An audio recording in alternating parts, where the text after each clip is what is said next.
Hola, hola, ¿qué tal amigos? Mi nombre es Emil Acosta, soy miembro de Venezuela Provincial. Hoy vamos a hacer este directo que habíamos pautado para el día de hoy sobre el armamento durante la conquista.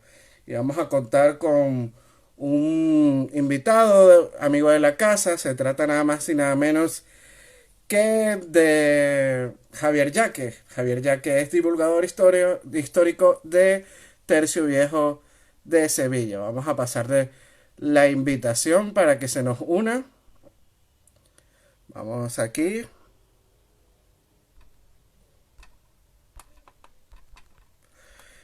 Estamos teniendo aquí un problemita.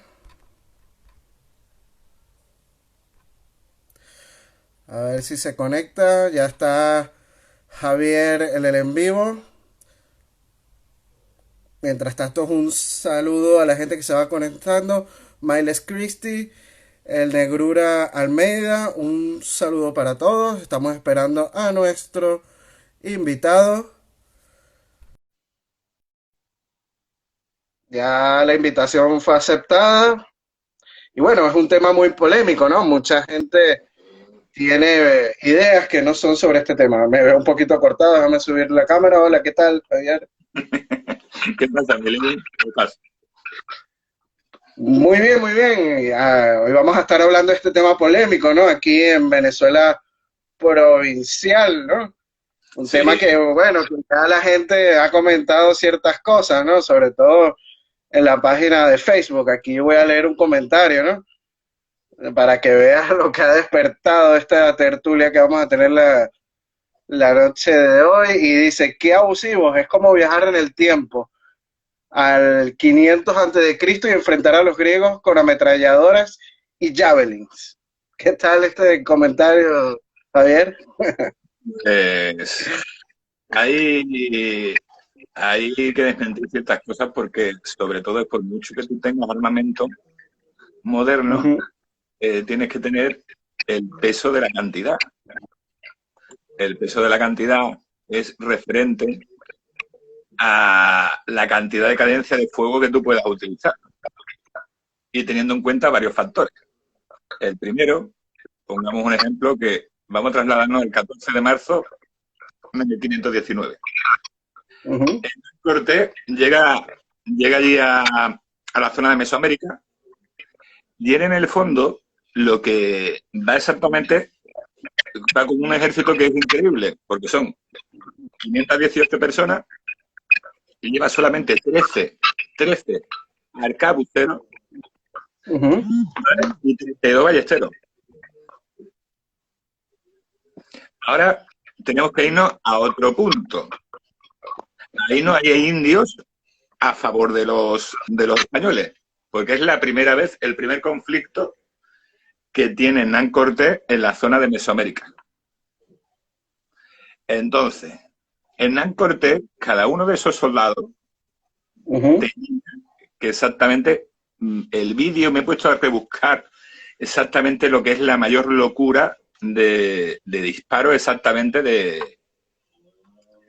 cadencia de tiro. La cadencia de Uh -huh. tiro más grande que he encontrado son 3 tiros el minuto,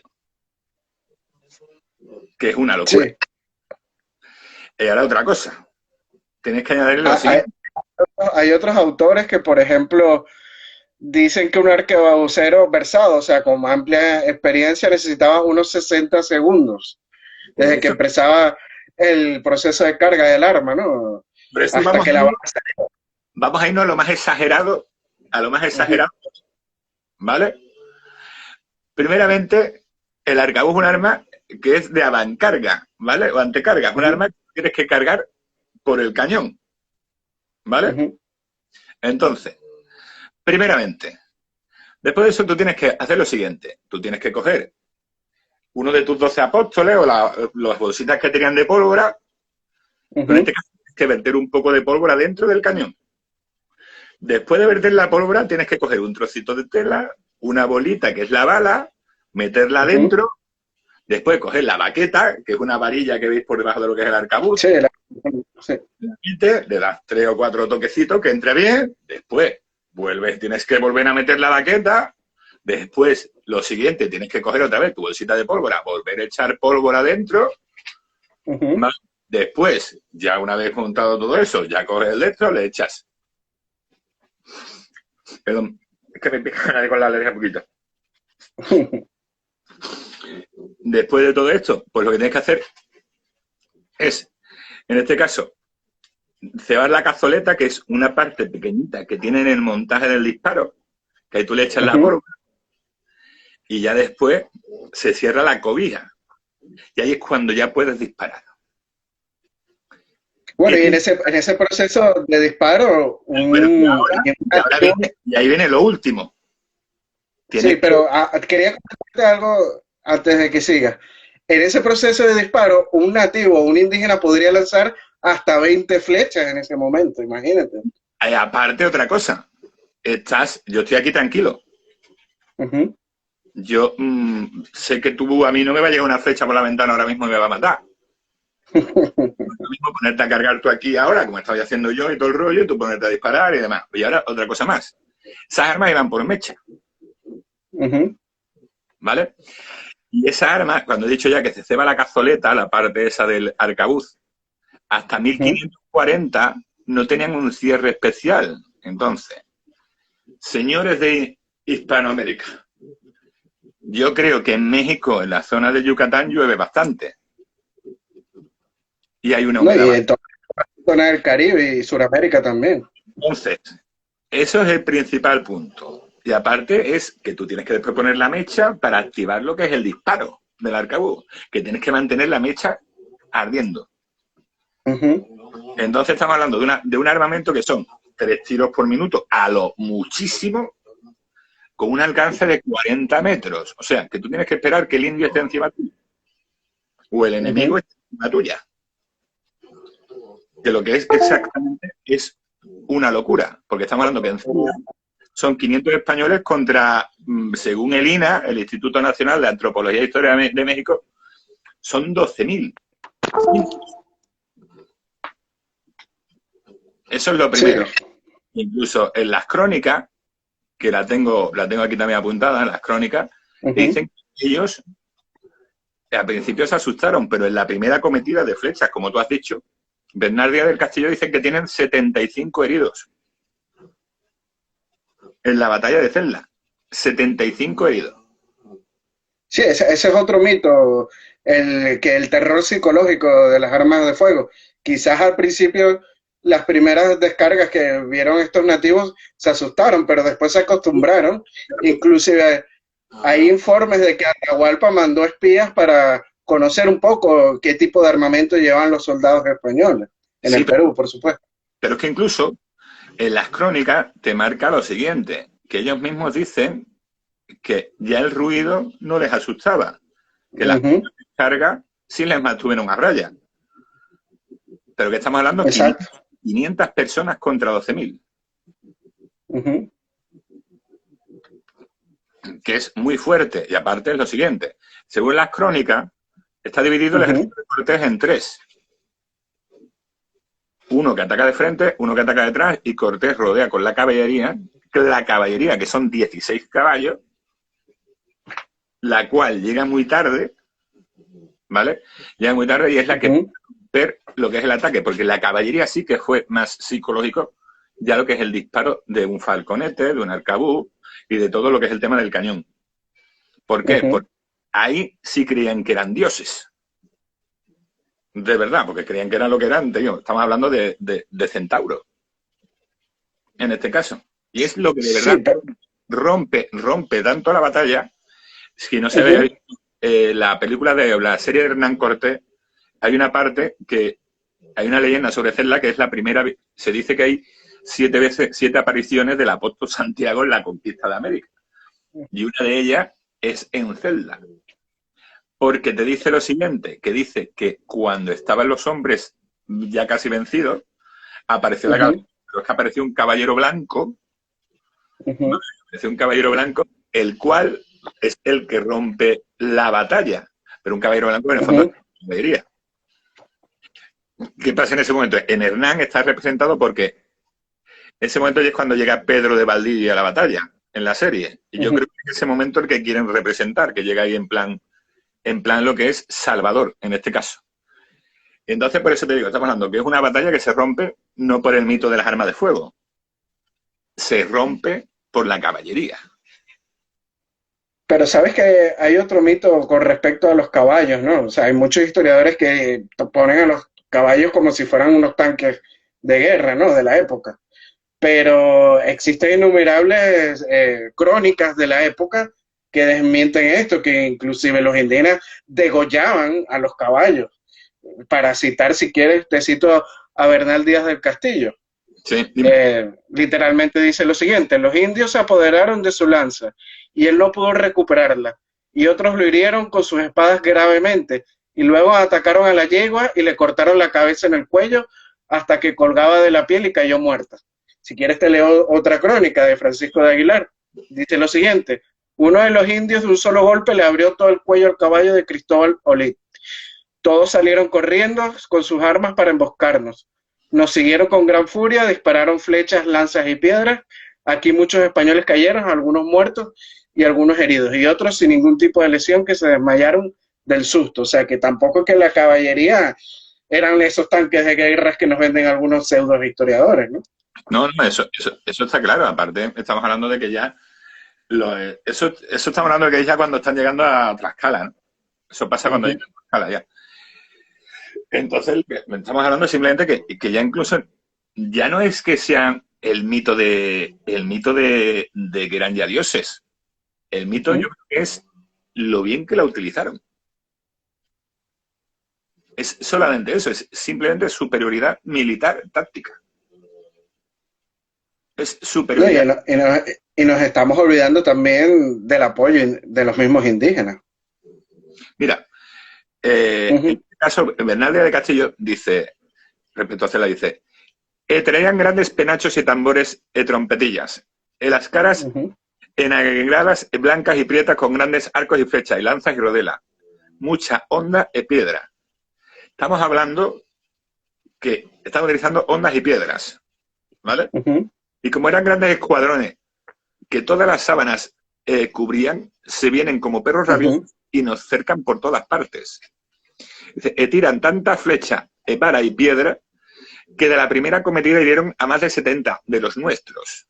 Estamos hablando de que el arcabuz es a 40 metros y un falconete a 100. El falconete, para que no lo sepas, es un cañón pequeñito que llevaban esta gente. ¿Vale? Y el falconete, no penséis que cuando se habla de un cañón, no estamos hablando de un cañón que tiras la munición y explota. Esos cañones lo que tiraban era piedra. No, y que este tipo de armas, por motivos económicos, tampoco es que eran muy numerosas, ¿no? O sea, habían unas pocas nada más. Es que aparte, otro gran mito es que ¿por qué no había tanto arcabuz? Es precisamente porque es que el Uh-huh. soldado se tenía que pagar la pólvora de su dinero. O sea, estamos hablando ya de que, vale, yo voy para allá, ¿yo qué cojo? Una espada. Sí, es que la conquista de América fue una empresa privada prácticamente. Es que Legazpi, yo creo que Legazpi, el conquistador de las Filipinas, yo creo que es el único que tiene Uh-huh. parte de pago de la corona, pero después está mal recompensado. Porque ni Pizarro, ni Cortés, ninguno de estos, todos son conquistadores S.A. Por más bien SL, las cosas como son. Esta gente son así. Sí, el mismo Hernán Cortés tuvo que vender parte de sus propiedades en Cuba y de sus bienes para poder hacer la conquista de México. Claro, eso es así, aparte porque mira, eh, el soldado español de allí, cuando te dicen, bueno, cuando dicen allí, debería la corona pedir Uh-huh. disculpas, no debe pedir la corona disculpas, es que son iniciativas privadas que después rendían pleitesía a la corona. Así es como lo puedo vender yo, ¿vale? Que después era territorio español, que yo te daba la autorización para que tú fueras, pero ya lo que tú consiguieras es por tu coste y beneficio. Yo no te doy un duro, pero yo quiero lo mío. Sí, sí, la corona es el que le daba legalidad a este proceso, ¿no? Más que todo. Es que ese es el problema. Y ahora, hablamos de la otra suerte de la conquista. La otra suerte de la conquista que son las ballestas. ¿Por qué es mejor la ballesta que un arcabuz? Porque la ballesta es más fácil de fabricación, la munición tiene mayor alcance y para lo que era la protección indígena era magnífica. Una ballesta tiene un alcance aproximadamente, he leído, hasta de 300 metros. El arcabuz es 50. Aparte, la ballesta tenía solamente un problema, que es una... Muchas veces hemos utilizado la palabra, es un armatoste. Un armatoste, muchas veces habéis visto en las películas que las ballestas, en su parte posterior, tienen como una especie de manivela que es para la ballesta. A eso se le llama armatoste. Y ese es otra cosa que tenía más. La ballesta, no, si se mojaba da igual. Si le pasaba cualquier tipo de cosa, pues tú podías seguir funcionando. No tenías absolutamente nada de problema, solamente que después dice que cuando llovía muchísimo, las cuerdas se podían llegar a romper. Pero claro, estamos hablando de a donde quiero llegar yo en lo siguiente, y en el motivo estribillo. El soldado español eran soldados o peones, portaban alabardas, espadas, picas, armas punzantes de corte. Solo 45 de los 518 que partieron de corte eran 13 arcabuceros y 32 ballesteros. Estamos hablando de lo que te quiero enseñar ahora, que es lo siguiente, que es lo que hemos hablado estos días. Sí, para decirle a la gente que esta tertulia de hoy la estamos haciendo porque hiciste un artículo en tu página Tercio de Sevilla. Pero lo que quiero es deciros que el mito es que todos los imperios posteriores, incluso 2 siglos más tarde, incluso casi 300 años más tarde, han sucumbido con ejércitos que no tenían armas de fuego. El caso más sonrojante, pues, es la batalla de Isarwanda, que sucede el 21 de enero de 1879 en Sudáfrica. Y os voy a poner una cosita, lo vamos a hacer en plan cutre, ¿vale? Pero yo quiero una cosa porque le vamos a dar la vuelta por el tema de aquí del YouTube, ¿vale? Un segundo. Le vamos a dar la vuelta. Bueno, mientras vamos a enviar saludos a la gente que se está conectando. El señor Freddy por ahí mandó saludos. Un saludo al señor Freddy hasta Argentina. Mucha gente suscribiéndose a Venezuela Provincial. Bienvenidos. También los invito a suscribirse al canal de Javier, que es Tercio Viejo de Sevilla. Para Falico manda saludos. Un saludo. Blanca Albertino, qué alegría de poder verte y escucharte un momentito, un saludo. Bueno, al señor Freddy Montiel, que ya le acabo de mandar saludos, dice, llegando a conectarme en esta interesante clase de historia. ¿Está listo el vídeo, Javier? Voy, dame un segundo. Vale, mientras tanto seguimos mandando. Mira, fijaros, saludos de esta película es Amanecer Zulu, ¿vale? Me voy a acercar un poco más a la cámara para que la veáis mejor, ¿vale? Sí. Esto es Amanecer. Esto es la batalla de Isarwanda, ¿vale? Aquí se enfrentaron una representación. En 1879, esperad, se voy a coger el mando, unos 20.000 zulúes contra unos 1.000 británicos. ¿Qué pasó? Que aquí veis un ejército perfectamente montado, un ejército más moderno que el español, haciendo frente a una hueste totalmente desarmada. Ahí los veis a los británicos aquí formados, los veis aquí, ¿vale? No, y los británicos con armas del siglo XIX, que son tecnologías muy y ahora estamos hablando que un soldado británico de la época, ¿vale? El soldado británico de la época, aquí ellos pierden un regimiento. Para que os haga una idea, en el Imperio, el ejército británico solamente tenía 109 regimientos. Y estos tenían 1.000 hombres, divididos en 950 soldados, 31 oficiales, 50 sargentos, 41 cabos, 16 cornetas, ¿vale? Eso es lo primero. La media eran 800 hombres por el batallón. Toda esta gente llevaban un rifle que se llama rifle Martini-Henry. El rifle Martini-Henry, ¿vale? Esto que permitía al tirador hacer con precisión de 12 tiros por minuto hasta incluso términos exagerados, vamos a utilizar también el término exagerado que he utilizado antes, términos de 25 disparos por minuto. Eso ya es exageración, ¿vale?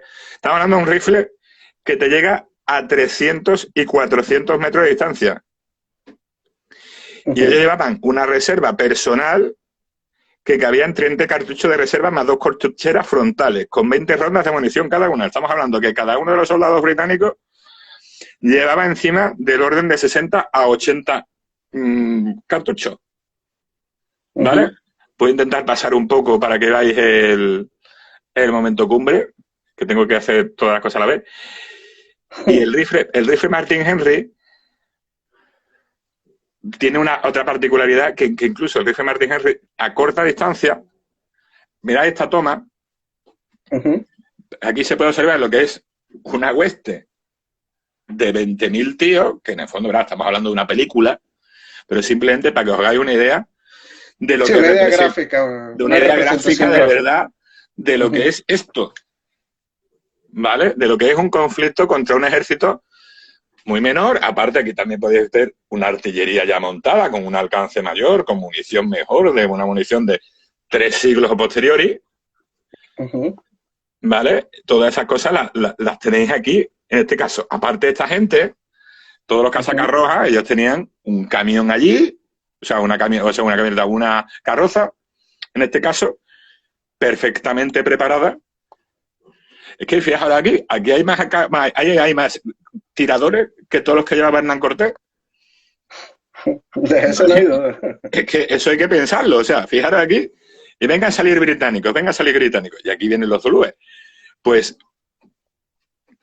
fijaros simplemente en esto lo que estoy diciendo, que estamos hablando de una gente que tenían un solo problema. Esta gente, aparte de tener munición relativamente ilimitada, aparte cada uno de ellos, los oficiales, llevaban revólveres de 6 disparos.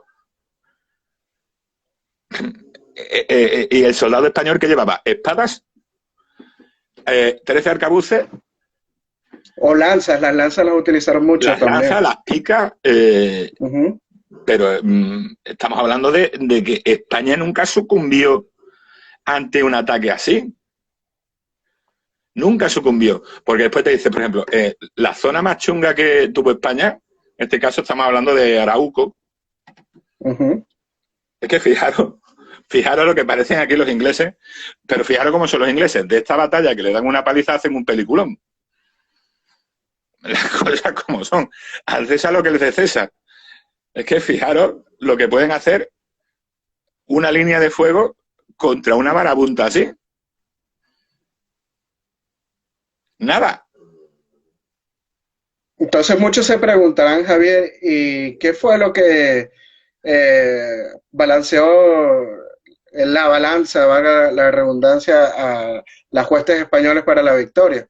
Pues las huestes españolas para la victoria lo que tuvieron de verdad es lo que es el indigenismo, o sea, las tropas indígenas. Es que fijaros, por favor, un segundito, fijaros lo ridículo que es esto, que mientras sigo hablando, el tema es que la ayuda de los indios es fundamental. O sea, los indios en Otumba, estamos hablando que ya después de la derrota de la Noche Triste, los indios en Otumba son unos 3.000, ¿no, Emilio?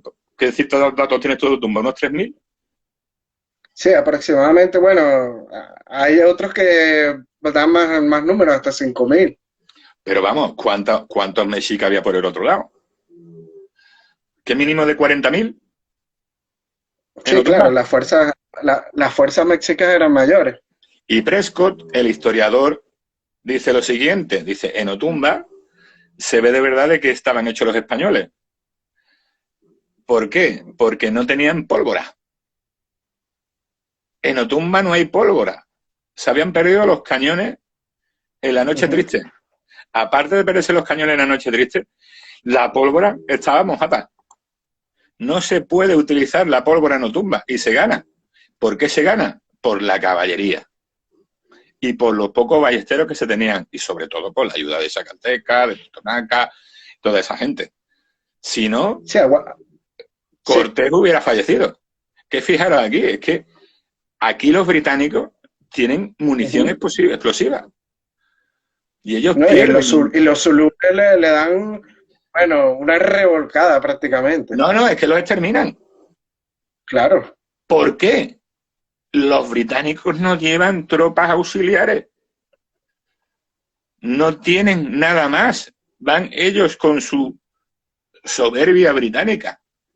Ellos no llevaban tropas auxiliares.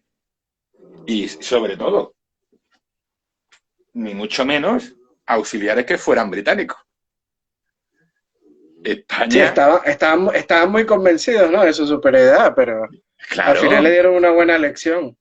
es que estamos hablando que son 20.000 mil tíos armados contra unos 12.000. Y es que después ellos vuelven después de esta batalla, en la batalla de Utumbi, que es donde de verdad ponen la paz aquí, bueno, la paz, exterminan a los zulúes. En la batalla de Utumbi creo que son 9.000 británicos contra 12 o 15.000 zulúes. Algo muy parecido sucede en Venezuela en la batalla de Macarapana, que se enfrentan las huestes de Diego de Lozada contra los caribes, ¿no? Del indio Guaycaipuro y 16 caciques más. Y la nación caribe, por llamarlo de una manera, nada más reúne a 16.000, llamémoslos guerreros. En cambio, las huestes de Lozada reunieron 18.000 guerreros indios, que entre ellos estaban pues algunos Girajaras, no todos, porque hay que decir que una facción de los Girajaras fueron los únicos que se unieron como aliados a las fuerzas de Lozada, y también algunos indios guayqueríes que llegaron de Margarita, ¿no? Que eran aliados, y algunos caquetios también de la zona occidental de Venezuela, ¿no? Y solamente habían alrededor de unos 300 españoles. O sea, ¿cómo 300 españoles iban a vencer a 16.000 guerreros caribes en la batalla de Macarapana? Bueno, fácil, gracias a la ayuda de los aliados indígenas de estas tribus, ¿no? Que acabas de mencionar. Claro, hay otro ejemplo, pongamos, dicho ese, podemos irnos a la batalla de Ollantaytambo. La batalla de Ollantaytambo es una batalla que hay en Perú, en la que hay 65.000 personas, dicen las cuentas, 65.000 personas, 35.000 por el lado de Manco Inca y 30.000 por el lado español, en el cual solamente de 65.000 personas hay 100 soldados españoles. Es que ahora tenemos que pensar las cosas. Aparte ya no es solamente las armas de fuego que estamos hablando. Cuando dicen exterminamos, hay un documental de la BBC, de hecho, que te habla de Perú y te dice 200 españoles terminaron con 15 millones de indígenas. ¿Cómo se puede? Sí, María Elvira Roca Varea habla mucho, sobre todo en su libro de la leyenda negra, ¿no? Imperofobia y leyenda negra. ¿Cómo van a terminar 200 tíos que están armados con este tipo de armas de fuego? Con 15 millones. Aparte, solamente estamos hablando de eso. Ya no es terminar con ello, es imponerse, hacer que esos pueblos se vengan abajo, se rindan, se sometan ante ti, exterminarlos, y aparte de exterminarlos, es procesarlos, porque es lo que hablamos tú siempre y yo. ¿Dónde están enterrados? Sí, no hay restos arqueológicos de esa supuesta matanza. ¿Dónde están enterrados y por qué se encuentran fosas de sacrificio? Incluso en Cholula, que se dice que los españoles hicimos una masacre, en Cholula se han encontrado más de 400 enterramientos sacrificales. Y ahí es donde dice que los españoles matamos a 6.000 habitantes de Cholula. Y se han encontrado 400 enterramientos rituales. Es que no hay fosas de españoles, de muertos por los españoles, porque los indios se mataban entre los indios. Es que no hay españoles para dar una huella arqueológica, antropológica, que certifique un genocidio. No los hay. Bueno, se han encontrado algunos restos arqueológicos, pero de indígenas que murieron por culpa de los virus, ¿no? Como la viruela, por Claro, ejemplo. pero es que Eso sí se ha encontrado. pero claro, es que siempre hablamos del tema de lo que es un genocidio y lo que no es un genocidio. Es que mandar en Ujú, el siglo XVI, ir tú con tu virus para allá y tus defensas más altas que las que puede tener una persona en América, eso no es un acto intencionado. no, por supuesto que no. Si quieres, invitamos a los seguidores y a los que nos están viendo que busquen la definición de genocidio y no se puede aplicar a la conquista de América. Es que, es que es tan ridículo, aparte, siempre estamos hablando de lo que son las Ujú. poblaciones de América, en esto de que estamos hablando del sacrificio. ¿Cuántas personas vivían de verdad allí, Emilio? ¿Cuántas personas vivían de verdad? También se exageran datos. Por ejemplo, Nicolás Maduro dice que había 100 millones, ¿no? Por decir algo, cosa que Pero, es exagerada, ¿no? pero claro, No, si había 10 millones de habitantes en América, es mucho, ¿no? Porque hay historiadores que manejan diferentes números. mira, el otro día Fernando Díaz Villanueva, en su programa, dio unos datos muy buenos y te decía que estas cosas siempre hay que mirarlas por la capacidad de sustentación del territorio y por las pautas de asentamiento. Ujú. La mayoría de los indios de América eran recolectores cazadores. Sí. Entonces, por ese tipo de tecnología que tenían y ese tipo de avances que tenían, se necesita 0,2 habitantes por kilómetro cuadrado. O sea, tú necesitas 5 kilómetros cuadrados para que te vivan dos personas. En la zona de la Patagonia, que se puede vivir peor, Ujú. 0,1 kilómetros cuadrados, o sea, tú necesitas 10 kilómetros cuadrados, entre comillas, para que pueda vivir una persona en la Patagonia. Ahora pongamos otra cosa. América tiene 40 millones de kilómetros cuadrados.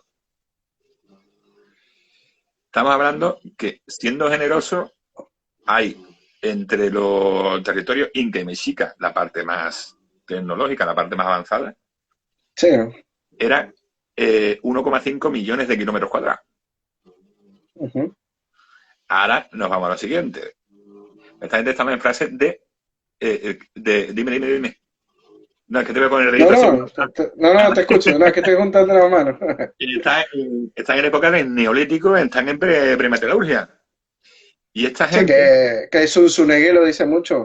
claro, es que entonces esta gente sí pueden tener un poco más de avance, pero estamos hablando que, siendo generosos, eh, estamos hablando de 25 habitantes por kilómetro cuadrado, siendo muy Ujú. generosos. Serían 37,5 millones, siendo muy generosos, poniendo que lo que estamos hablando, las pautas de asentamiento Ujú. Tenochtitlán, en esa época, que todo está claro, o sea, que Hernán Cortés dice que había 200.000 personas y tal. Tenochtitlán tenía una superficie de 4 kilómetros cuadrados, la isla, la principal isla. Era el tamaño de Sevilla. En Sevilla en aquella época vivían 50.000 personas. Ahora digamos una cosa, pongamos que se han ido todo el mundo a vivir allí, porque estaban huyendo de los malvados españoles, que había 200.000 personas allí. Vale. Ujú. Aceptamos que haya 200.000 personas allí. Vale. Es que Tlatelolco en 1479 es arrasada por los mexicas. Tlatelolco no tenía una superficie mayor que la de Tenochtitlán, que eran todos rascacielos los que vivían allí. Todos tenían apartamentos tenían torres allí de apartamentos de 10 pisos cada uno. Precisamente por eso mismo estamos No, hablando de... es normal que Cortés haya exagerado también las cifras Claro, porque para poder recibir mayores, el vamos a marquesado. decirlo, sí, exacto, recompensas por la conquista de México. Y ahora viene lo que también digo yo. En Europa sí estaba más censado y más controlado el tema de la cantidad de gente que vivía. Se calcula que unos 80 millones, que también me parece mucho. Pero claro, Sevilla era la Ujú. decimoquinta ciudad en tamaño de Europa. Sí, de hecho, creo que la ciudad más poblada de la monarquía hispánica era Nápoles, imagínate. Bueno, es Nápoles hasta que se conquista Tenochtitlán. Porque Tenochtitlán, Bueno, claro, no, no, dicen que no, lo de Tenochtitlán no tiene tanta población, o sea, Ciudad de México no tuvo tanta población que Nápoles. hombre, en Ah, eso bueno, depende de los historiadores, ¿no? Porque pero claro, por ejemplo, esto de datos, algunos pueden coincidir y otros no. por ejemplo, Zunzunegui y Villanueva coinciden los dos en eso. Ujú, Dice que Hernán Cortés conquista la ciudad más grande ujú. de lo que sería el Imperio Español hasta que México se independiza. En América no hay duda, en América no hay duda que era la ciudad Claro. más grande. Emilio, tú que eres bastante conocedor, ¿cuántas ciudades Ujú. grandes había en toda América en esa época? Habría unas 10, Pero, así que digamos, sí, grandes. pero Cuzco, Claro, tú dices antes de la llegada de los españoles. claro, Ah, nada. No, no, estoy no. hablando de la prehispánica. Ciudades Así fundadas que el por ellos. tamaño, bueno, sí, habían algunas ciudades, pero estados en la época de los mayas, Cusco, con los incas, pero Es del tamaño de Tenochtitlán. que, por ejemplo, Teotihuacán ya estaba, ya no era una ciudad No, no, no, no. que tuviera un esplendor ni nada, una ciudad que estaba ya en este caso perdida. En este caso, también Teotihuacán, nadie sabe de hecho por qué cae Teotihuacán, se cree que es por las tribus que hablan náhuatl, que vienen del norte, entre ellos los mexicas. No, y cuando llegaron los españoles, Teotihuacán no había asentado una tribu en esa ciudad. Pues entonces lo que estamos hablando de todo esto, que es un mito de que 54.000 españoles que pasaron en 125 años no pueden someter mínimamente a lo mínimo 8 millones o a lo máximo, como te dicen los mismos indigenistas, 100 millones.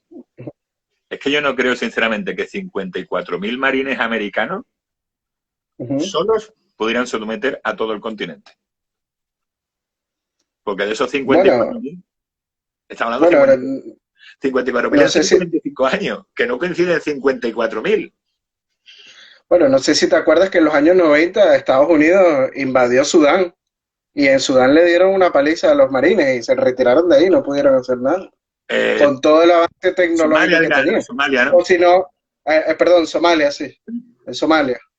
Y bueno, si no, nos vamos a Afganistán, que al final sí pudieron medio pacificar el asunto, pero Sí, se pero retiraron al tiempo. yo con las guerras modernas discrepo en una cosa, porque las guerras modernas, siempre digo que las guerras modernas, por ejemplo, nosotros, bueno, Ujú. nosotros en este caso siempre defendemos lo que es la versión la visión de una gente del siglo XVI, ¿no? Y Claro, claro. esta gente, para ello era normal llegar a un pueblo y matar al que le hiciera falta. Estamos hablando tanto por los mexicas, tanto por los castellanos. ¿Por qué? Porque es lo normal. Los mexicas hacían sacrificios porque estaban en su edad de hacer sacrificio. Era normal, una barbaridad a nuestro punto de vista. Porque a Sí, nosotros, claro, porque a nosotros, no hay que ver con ópticas modernas a lo claro. que pasó. Eso es un Entonces, anacronismo. entonces tú paras lo que es ese genocidio, ese sacrificio, porque el español ya tiene el cuerpo de Cristo en la hostia, en la misa, o sea, ya tiene el sacrificio de su Dios, lo tiene Ujú. en la hostia. Y ya tiene el vino, que es la sangre de Cristo, de Cristo. No tiene que sacrificar a nadie para hacerlo. Sí, cambia la óptica religiosa en ese Claro. sentido. Y al Que igual por que tú, cierto, dime.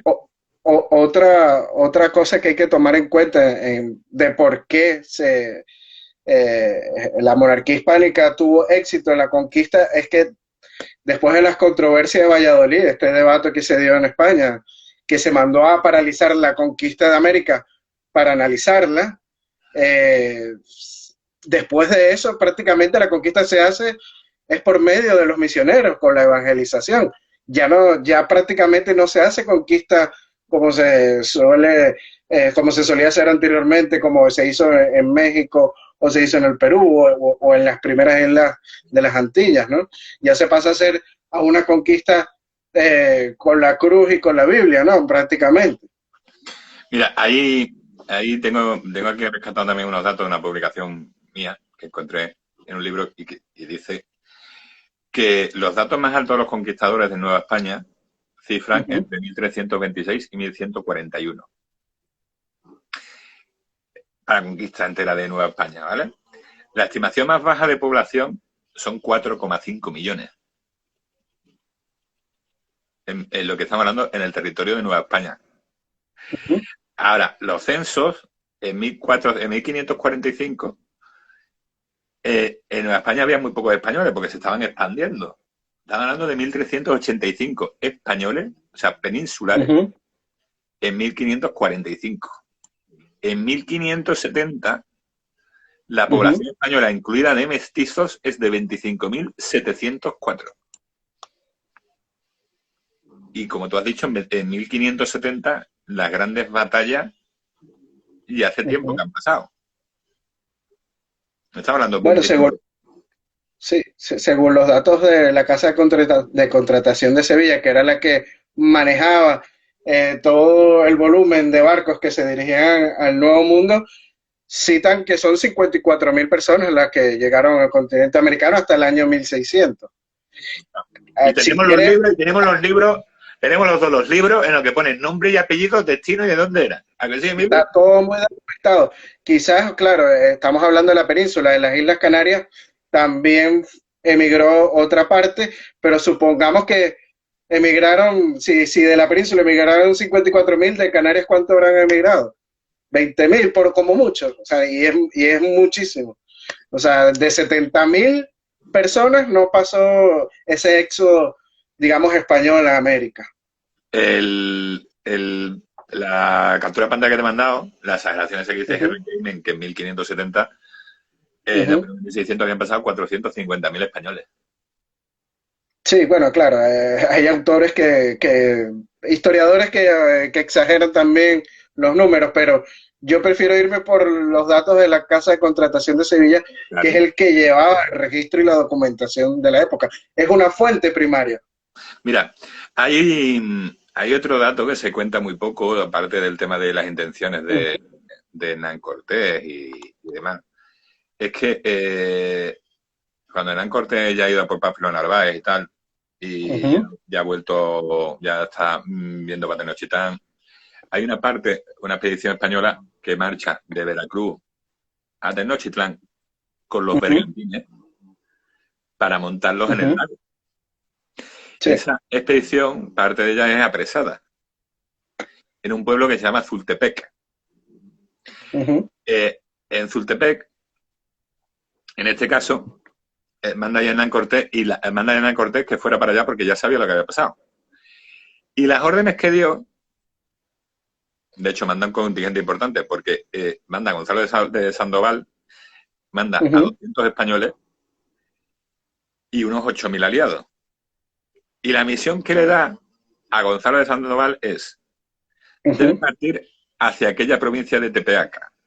Supe que como dos provincias que se dicen Cezatami y Xalacingo, que son sujetas al señor de Temitachín, que es, fíjate cómo debería ser Temixtilán, era Tenochtitlán, ¿vale?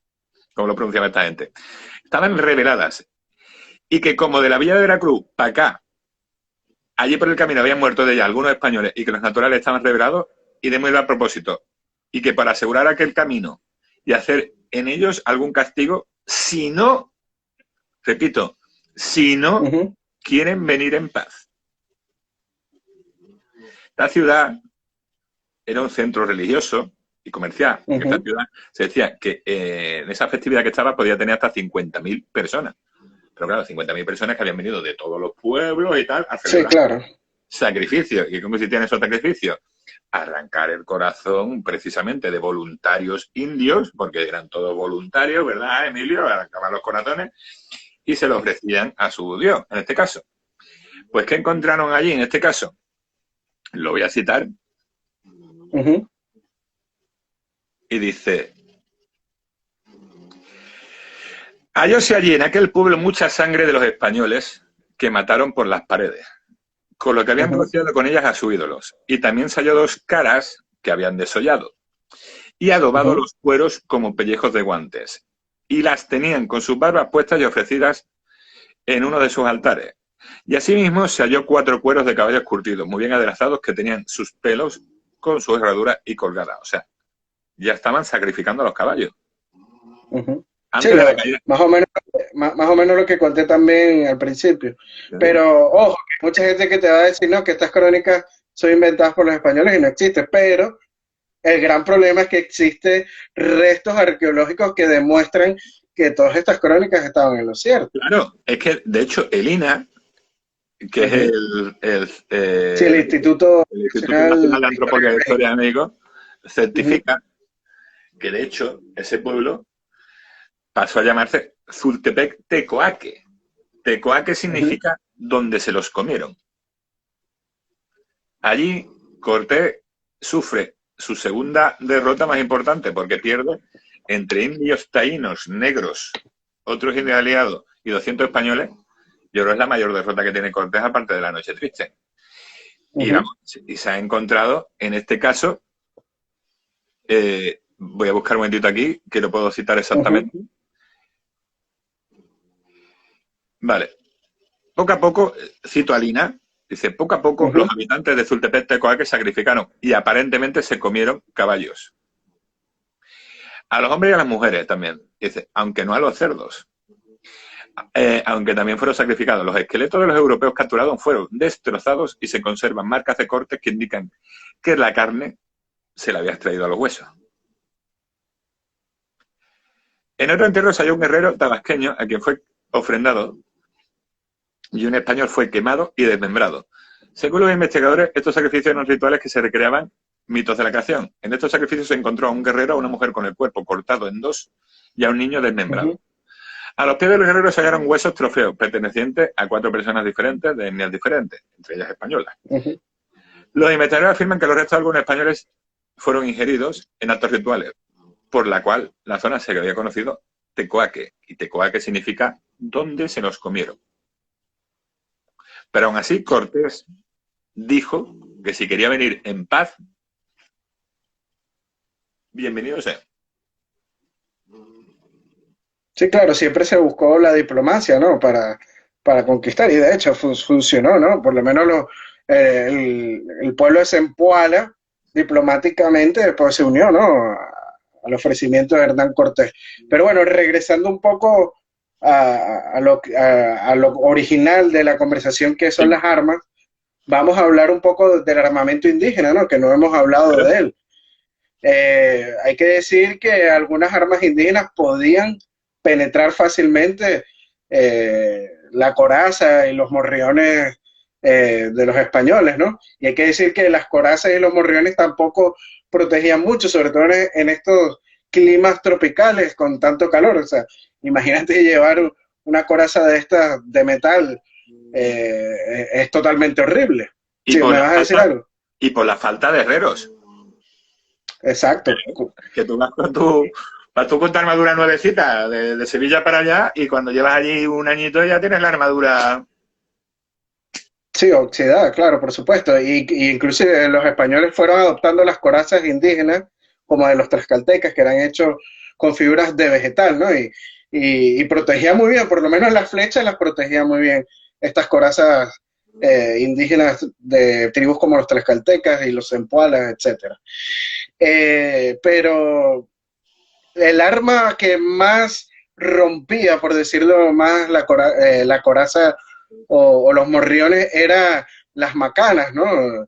Estas macanas tipo lanza de cabeza de estrella, porque había unas lanzas que tenían como cabeza de estrella, que eran utilizadas por los incas, no por los aztecas, y bueno, también por otros pueblos indígenas, no solo los incas. Y bueno, podían provocar heridas graves como fracturas, desgarraduras. O sea, era el arma más común, ¿no? Que utilizaban los mexicas. Estas macanas mexicas eran llamadas macahuil y no eran solamente una macana de madera, ¿no? Porque en sus extremos tenían piedras de obsidiana muy afiladas que es como un cuchillo prácticamente, ¿no? O sea, para el que lo conozca, ¿no? La obsidiana es muy resistente. La utilizaban también mucho para las puntas de las lanzas, inclusive hacían cuchillos para las ceremonias y para sacrificar a la gente. Sí, pero incluso Emilio, Sí. Elina dice Sí. que cuando le cortaba la cabeza a la gente con la obsidiana, no era tan limpio y como se dice el mito, que era eso como un bisturí, que en el fondo hay restos arqueológicos que se necesitaron hay varios cuerpos que la cabeza tiene varios golpes para cortar lo que es la columna de la persona. No, por supuesto, no es tampoco un bisturí, ¿no? Claro, es que es una comparación parecida a la que vamos a hacer con la katana en la gran batalla esa de Cagayán. Y respecto a la espada española. La espada española es una espada fuerte y una espada de golpeo. La katana es una espada de corte. Sí, exacto. Entonces, sí, de eso hablamos en un podcast que tenemos con Héctor, que escribió una... Héctor J. Castro.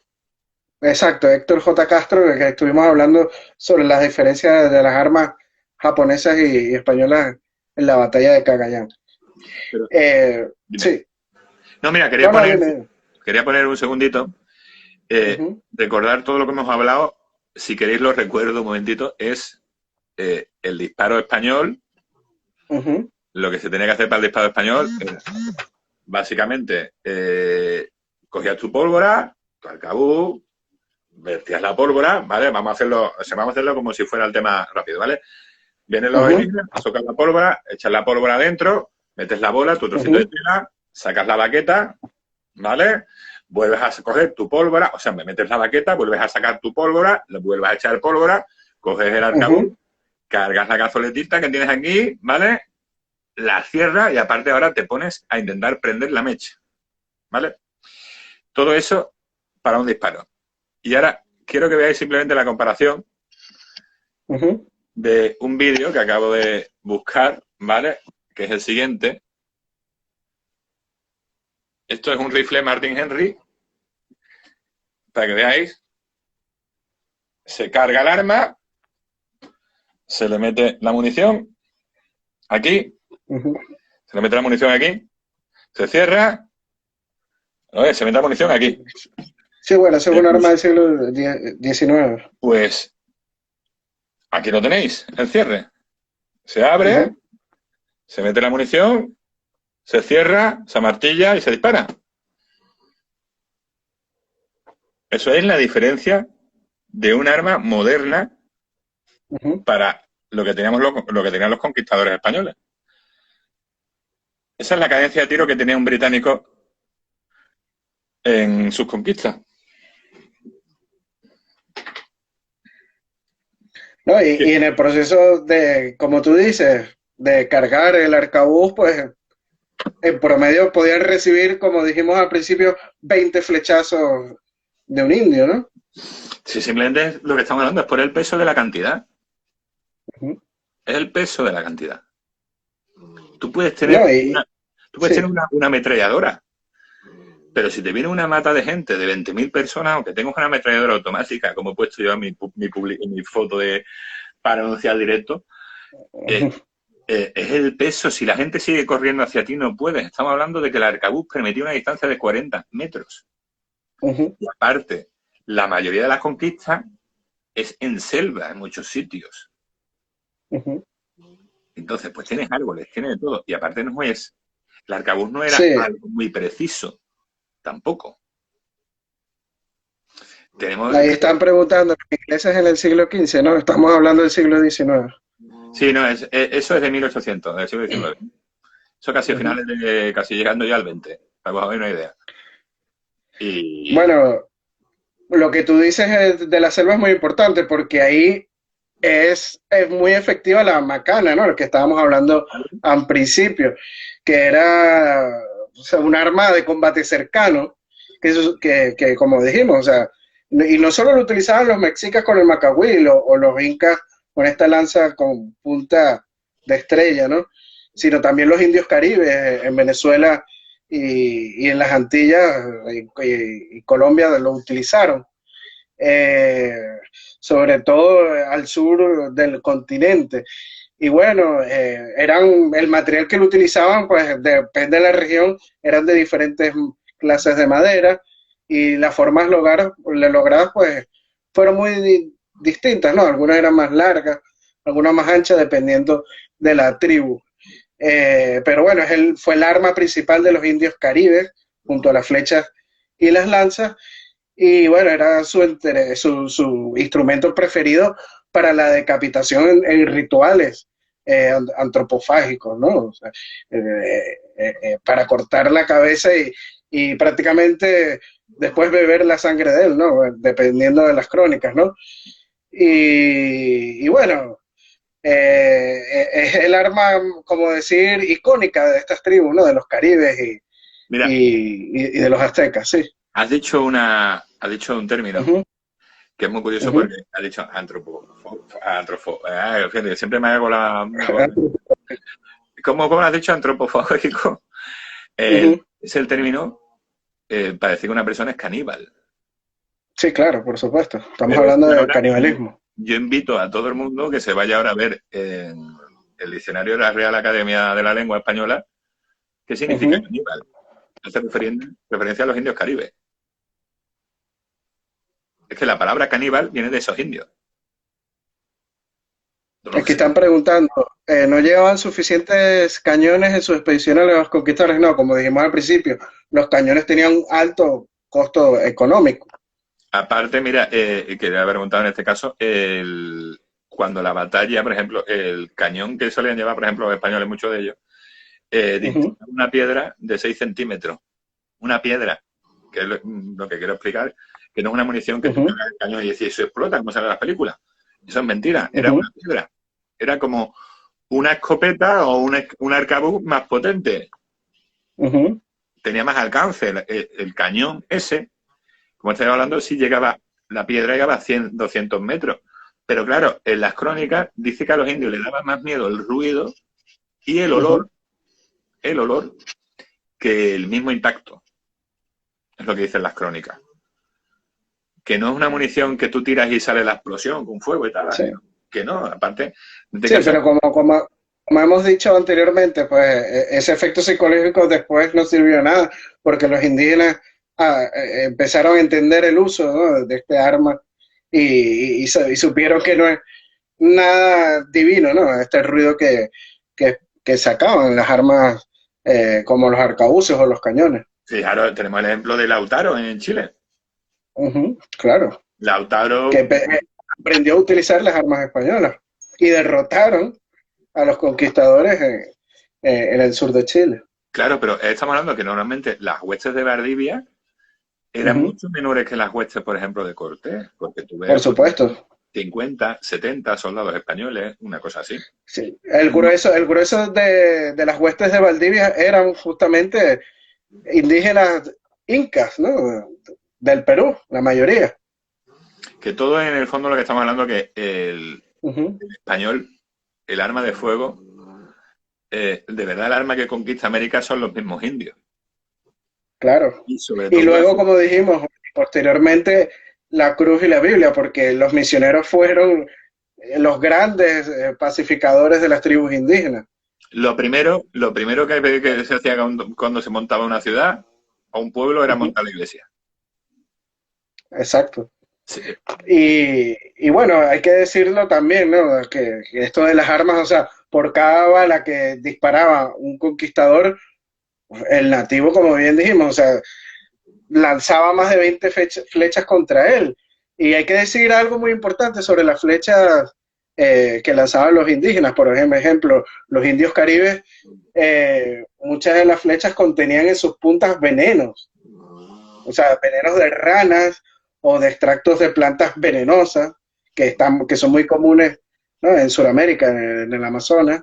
Inclusive hoy en día lo vemos, ¿no? Las armas de los indios Yanomami con cerbatanas que llevan púas con veneno, ¿no? O sea, el armamento indígena y su método de ataque era letal ante identificás arcabuz, ¿no? O sea, esto desmonta la leyenda, ¿no? De una conquista netamente europea, como hemos dicho, o sea, y también el supuesto de que los españoles obligaban a los indígenas a luchar por Castilla, por España, ¿no? O sea, los indígenas pelearon junto a los españoles de forma voluntaria y siempre fueron la mayoría en las filas o en las huestes conquistadoras en todo el continente americano. Claro. Eh, En, sí, en América se puede utilizar perfectamente el enemigo de mi enemigo es mi mejor amigo.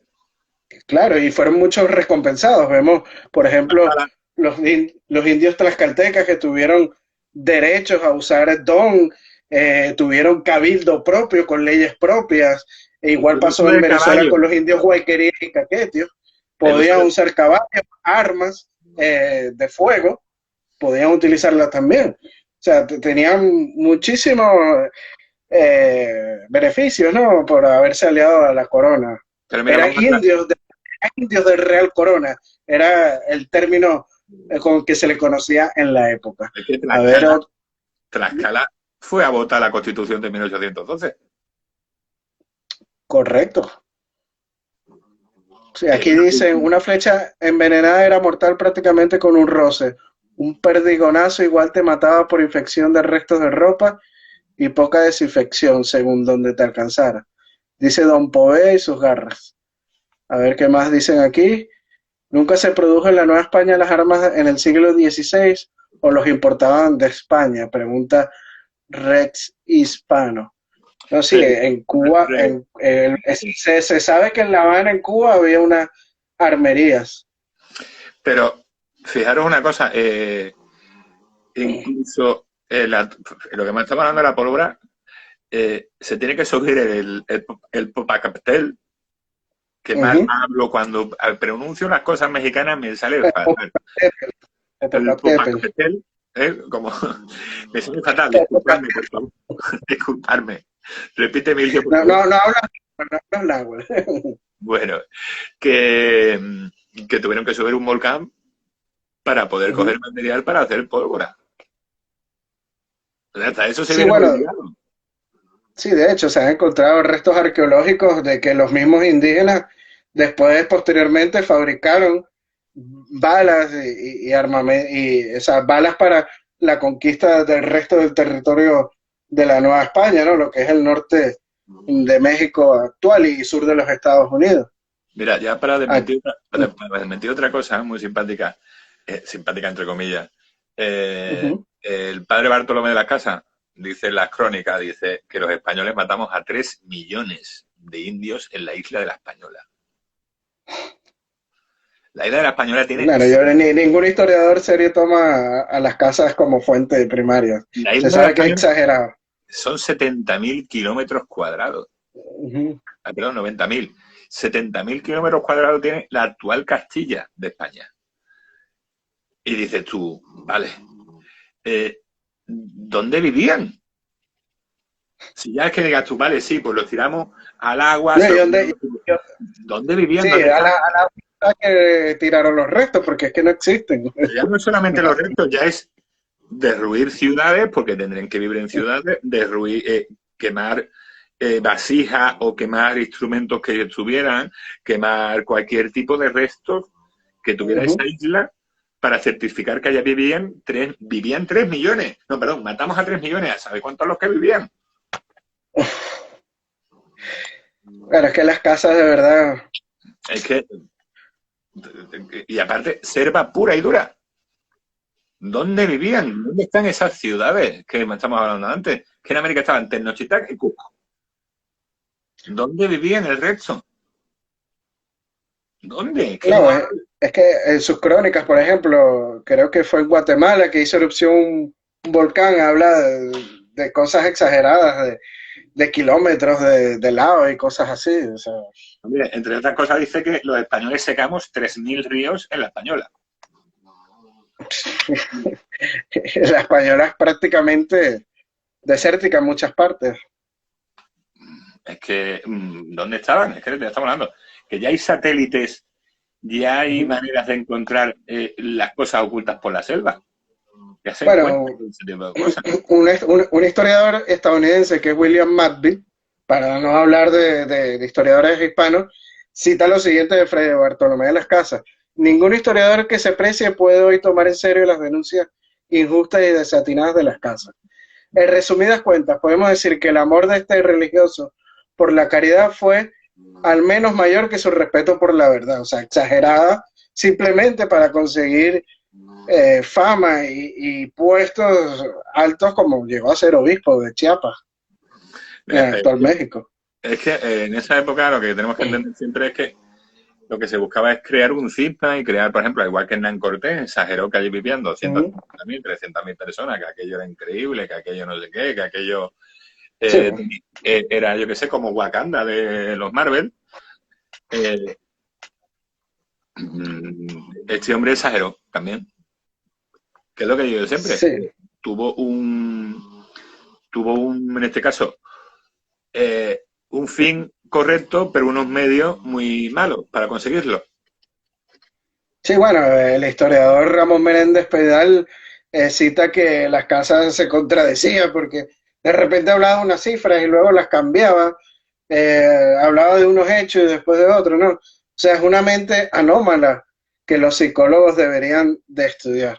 Pero bueno, ya estamos llegando al final del envío de hoy, Javier. No sé si quieres agregar algo más que se nos haya pasado en el directo. Mira, yo voy a agregar una cosa que el otro día puse una publicación Ujú, sobre Edward Burke. Cuando digáis que ojalá nos hubieran ujú, colonizado los británicos, pensar que os colonizaba una empresa, no os colonizaba un país. Esa es una ujú. diferencia. Os colonizaba una empresa cuando digáis la compañía de las Indias Orientales, la compañía de tal y todas esas cosas. Eso eran empresas. Y con soldados de una empresa. Edward Burke fue un político británico, el padre del liberalismo y tal, allí británico, que dijo lo siguiente, respecto cuando ya llevaban 20 años en la India, dice, nuestra conquista allí Ujú, es tan cruda como lo fue el primer día. Jóvenes casi muchachos gobiernan allí, ujú, refiriéndose a ellos mismos, los ingleses, sin trato y sin consideración alguna hacia los nativos. Tienen tanto roce social con el pueblo como si aún vivieran en Inglaterra, o sea, ujú.